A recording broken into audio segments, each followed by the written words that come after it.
I remember the day I realized that isolation was a choice. It's not an inevitable part of being a lawyer. And that shift in perspective transformed my practice, my client outcomes, and most importantly, my personal well-being. Welcome to the Free Lawyer Podcast. I'm your host, Gary Miles. When I stood before juries as a really young trial attorney, I projected absolute confidence, but inside I felt utterly alone. That paradox defined my early career. And I'm betting many of you listening right now nod your heads in recognition. Here's a shocking truth. We lawyers are among the most loneliest of all professions. This isn't just your personal struggle. It's a hidden epidemic, and it undermines our profession from within.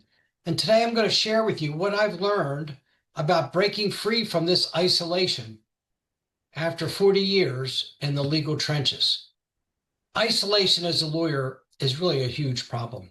And it doesn't matter if you're a solo practitioner, you're in a small firm, or you're in a mid-sized firm or a big firm. You can have hundreds of lawyers around you, but feel alone. And Harvard research has found that 61% of lawyers score above average on loneliness. And law degree holders experience 25% more loneliness than those with bachelor's degrees. And I owned and ran my own firm, and I always had other people around me, but I felt alone. I didn't know who I could make decisions with. I didn't know who to share strategies with. I tried cases by myself and felt I was hanging out there on a limb all by myself. But I've seen in talking to other lawyers, this is a common problem.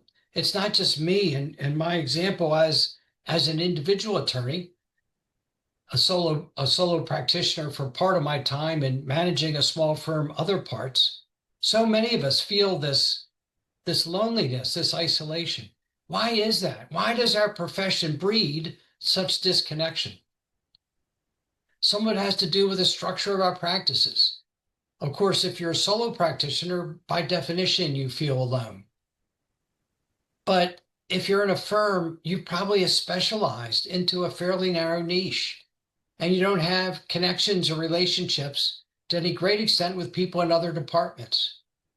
And so it becomes, people describe it being like a silo. We're all working away on our own in our own office. And we see all these lawyers around us and they seem to be happy, but we feel so alone. But yet the lawyer in the office next to you probably feels just as alone as you do. And the other problem is technology has replaced so much of the natural ways we used to connect. Believe it or not, I started practicing in a day where there weren't computers. We would type letters on a typewriter, if you ever remember what one of those was, and we'd put it in the mail, the U.S. Postal Service. Who knows when that person got it? Who knows if they'd write us back or when we get a letter? So what happened as a result? We talk to people when we pass them in the courthouse, or we call them on the phone, or we'd say, can we meet for lunch and discuss that case? We became much more naturally connected. But now we have texts and emails, and things have gotten so quick and so fast and so run by technology that we just don't have those same personal connections. And the billable hour model rewards solitary work. It discourages time spent talking to others. It's not billable. If you work with a mentee or a mentor, you can't bill for that. And the billable hour requirements are so strenuous. Sometimes it's all we can do to just meet our quota without finding time to have lunch with a friend. And then you have the intense competition. We're competing with other law firms for the same book of business. We're competing with other lawyers to get a better deal or beat them in court. But more than that, we're competing within our own firms. We're trying to become partner in competition with 5 other associates trying to become partner. We're trying to get a bigger share of the pie by billing more and bringing in more business than our other equity partners. And that competitive nature of our practice, even inside our own firm, makes being vulnerable feel very, very risky. And so you put all these things together. You put in the silo aspect of our law firms. You put in how technology has replaced the real human connections we used to have, how the billable hour requirements take away our opportunities for friendly, professional connections with others. And most importantly, how we're in competition with lawyers in other firms, but also with lawyers in our own firm. And the impact on us is really dramatic. It affects our legal judgment, our decision making. We become afraid, we become hesitant, we're not as confident. We may miss opportunities to network with others that could lead to career development possibilities or opportunities. But the worst of all is the mental health consequences. We feel more stress. We feel isolated. We feel alone. We feel depressed. We get anxious. And some of us resort to other ways to fill that hole. It might be unhealthy eating, but for many of us, it's substance abuse. And you may know that in my earlier career, I struggle with alcoholism. I'm a recovering alcoholic. I practiced for 11 years as an active alcoholic. And in that world, I felt all alone. I felt there was no one like me. I felt there's no one I could really be open and vulnerable with. And that just fueled itself. The more alone I felt, the more I drank. And I later had the privilege of working with a lawyer's assistance program. And I saw firsthand how the stresses of our practices, how the isolation led to and fueled for some resort to substances to get some relief from that stress.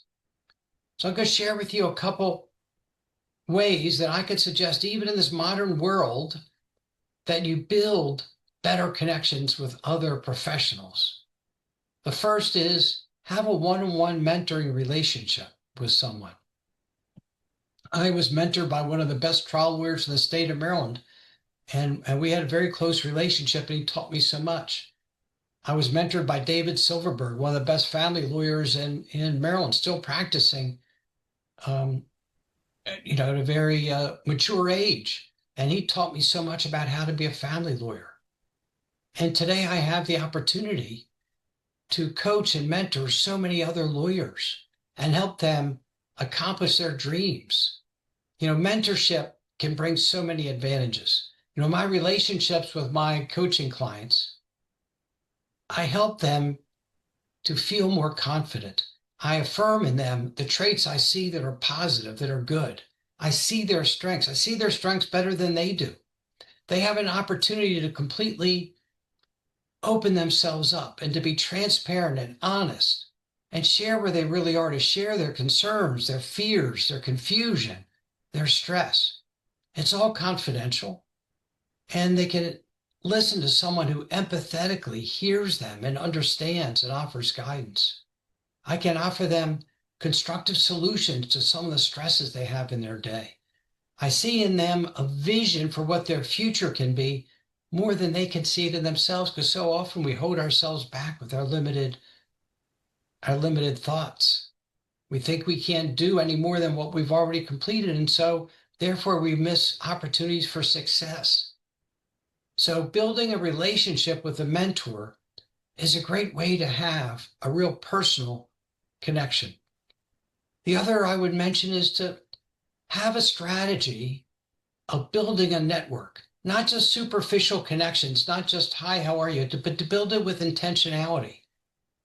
To find lawyers you would like to be connected with, acquainted with, talk to, in a way that you can feel open and honest and trustworthy, to share your innermost fears with them. And you can get different benefits from different kind of relationships. When you work with a mentor, you get the benefits I just described. When you work with some colleagues in similar situation, you can talk about cases and share your similar experience. And you can get so much energy and gratification and fulfillment from working with a mentee. And a lot of firms have mentor-mentee relationships, which I think is great. My two senior partners, now since deceased, my two mentors, they went to a lunch group every day.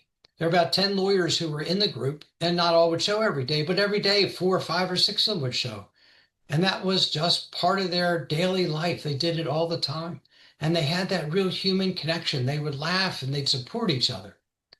The other concept that we have now are mastermind groups. You can find similarly situated lawyers and join with them in a place that's confidential, where you can share your concerns and hear their concerns, and you can support each other's.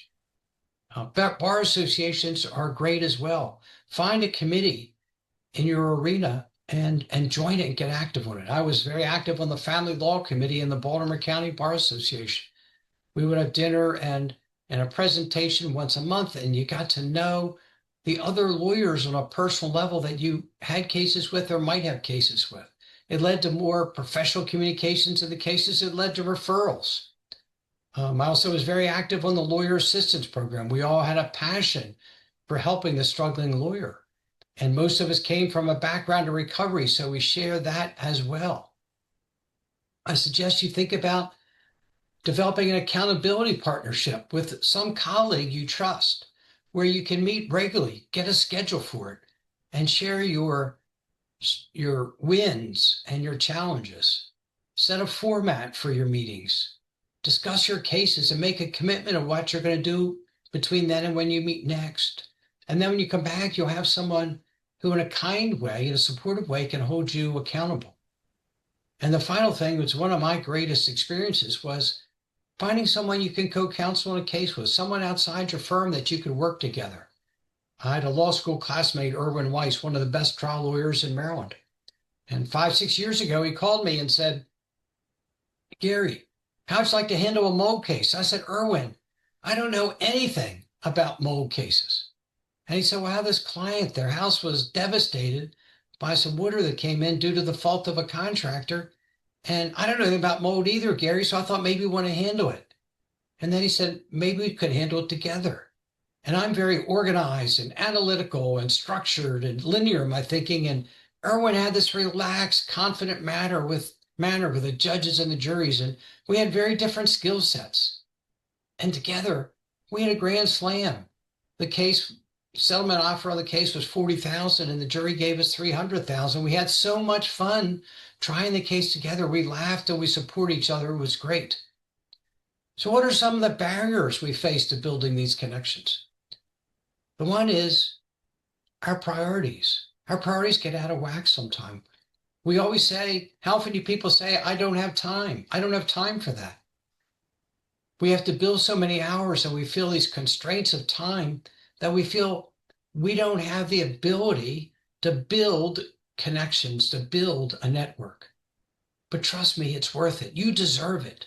You'll burn out. You'll feel so much stress and anxiety, and it doesn't have to be that way. And the other is, as lawyers, we always have to be in charge, right? We always have to have our stuff together. And we're afraid to be vulnerable, to be human, to say, "I'm struggling," or "I don't know how to take the next step." But it's worth it. People appreciate it when you're open and honest. And that's the only way you're going to grow. And the other is the competition. We're afraid to open ourselves up to someone because we feel like we're in competition. But find that person you really have a relationship with and really connect with him or her. And put that aside. We're in this boat together. It's not an easy profession, but we have to support each other. And the other is thinking, there just aren't people around that I can connect with. And how would I do that? And I'm afraid of reaching out. But our community is filled with lawyers who need support and who are willing to offer support. So really, there's just a world full of lawyers in the same boat as you are, who are toiling along in silence and secrecy, but are yearning for an opportunity to connect with someone they can know, like, and trust. So those barriers are really not good reasons to not get connected. So I'd suggest you create your own personal connection plan. Take some time and reflect on your network. How many close acquaintances do you have in the field? Do you have a mentor? Do you have a younger attorney you use as a mentee that you support and guide? Do you have peers who you can reach out to when you have a question or a concern? And if not, who can you develop that quality relationship with? Set specific goals for yourself. Who would you like to have relationships with, or what kind of people, what kind of attorneys? And set a goal for yourself of what you want to accomplish. And then start a daily connection practice. Spend a little bit of time each day checking in with someone who you consider a friend or acquaintance. Maybe join an online legal community or a listserv and share information. Share your resources, your forms, your wisdom with other attorneys. And each week, take some time to reflect back. What worked? What didn't? You have a real transformation that awaits you if you take time to really build these connections. It takes work. It's not going to happen on its own. You can sit in your office and toil away in misery if you want, but you deserve better. You deserve better. And when you build those connections, you'll find you're getting perspectives of different lawyers, and you may make better decisions about your practice or about your cases. Your client service will be so much better because you'll be more relaxed and more contented. And the outcomes of your cases will reflect that. You'll be more successful. But most importantly of all, you'll feel more fulfilled. You'll feel more satisfied. You will enjoy the practice of law again. You'll have a renewed purpose for what you're doing. So please, you owe it to yourself to take time to build those connections, to find that fulfillment and joy that you deserve in the practice of law. I remember the day I realized that isolation was a choice. It's not an inevitable part of being a lawyer. And that shift in perspective transformed my practice, my client outcomes, and most importantly, my personal well-being. I learned that if I didn't want to be isolated, I had to make a choice to do something else. And I had to come up with an intentional plan. The path from isolation to connection is not always easy, but it's one of the highest return investments you will ever make in your legal career. Don't practice alone when connection offers so much more. Your clients deserve it. Your practice deserves it. And most importantly, you deserve it. This is Gary Miles. And until next time, please keep taking steps toward becoming a truly free lawyer. Thank you for being here with me today. I'll see you next Monday with some more words to share with you. And until then, please be well, be safe, and be free. Thank you so much for listening to today's episode of the Free Lawyer Podcast. Wherever you are listening, if you enjoyed what I shared, please leave me a rating and review. I would appreciate hearing more about what you like best and what topics you might like me to cover in future episodes. If you are interested in experiencing a more fulfilling and a more successful life, please contact me at www.garymiles.net, where you can schedule a free discovery call with me so I can learn more about you, your challenges, and your dreams. I appreciate each and every one of you, and have a great rest of your day. Thanks to all of you for your support.